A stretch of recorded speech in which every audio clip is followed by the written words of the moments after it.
بسم اللہ الرحمن الرحیم۔ پیغمبر اسلام حضرت محمد صلی اللہ علیہ وسلم کے چاچا حضرت ابو طالب ایک شریف لیکن بے بجات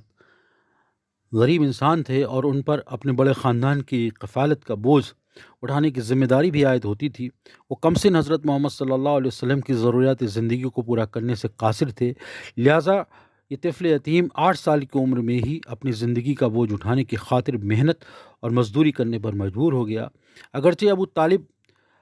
حضرت محمد صلی اللہ علیہ وسلم کے چچا ہیں اور بظاہر ان کی سرپرستی کرتے تھے، لیکن اپنے بڑے خاندان کی معاشی ضروریات کے پیش نظر وہ حضرت محمد صلی اللہ علیہ وسلم کی بنیادی ضروریات کو پورا نہیں کر سکتے تھے۔ نہ تو ان کے لیے کپڑے خرید سکتے تھے، نہ ہی اس طفل یتیم کو پاؤں میں پہننے کے لیے پاپوش جوتے فراہم کرا سکتے تھے۔ لہٰذا عمر کے اس حصے میں جہاں دوسرے بچے اپنا تمام وقت کھیل کود میں گزارتے ہیں، وہاں حضرت محمد صلی اللہ علیہ وسلم مجبور تھے کہ حصول معاش کی خاطر سارا دن کام کریں، اور وہ بھی دشوار ترین کاموں میں سے ایک، یعنی گرمی کے موسم میں عرب کے تپتے ہوئے صحراؤں میں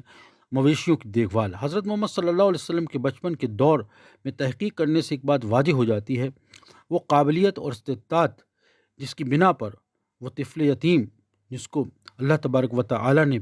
پیغمبری کے لیے پہلے سے چن رکھا تھا، بچپن سے ہی ان میں موجود تھی۔ اور اسی زمانے میں جب حضرت محمد صلی اللہ علیہ وسلم عرب کے گرم صحراؤں میں غلہ چرانے جاتے تھے،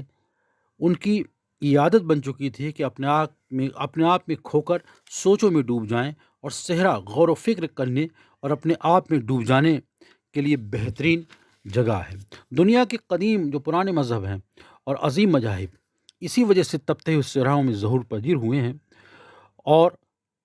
ان مذہبوں کے لانے والوں کو صلاحیت یہ حاصل تھی کہ وہ لامتناہی اسیمت بہت بڑے صحراؤں میں خدا کی اور اس کی خلقت کی اور بشریت کے بارے میں غور و فکر کر سکیں۔ جب تک کوئی شخص عرب اور مشرق قریب کے صحراؤں میں کچھ عرصہ بسر نہ کرے، وہ نہیں سمجھ سکتا کہ صحرا کی لمبائی، چوڑائی اور اس کا سکوت، خاموشی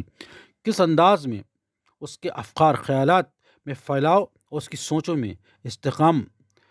کا سبب بنتی ہیں۔ یہاں تک کہ عرب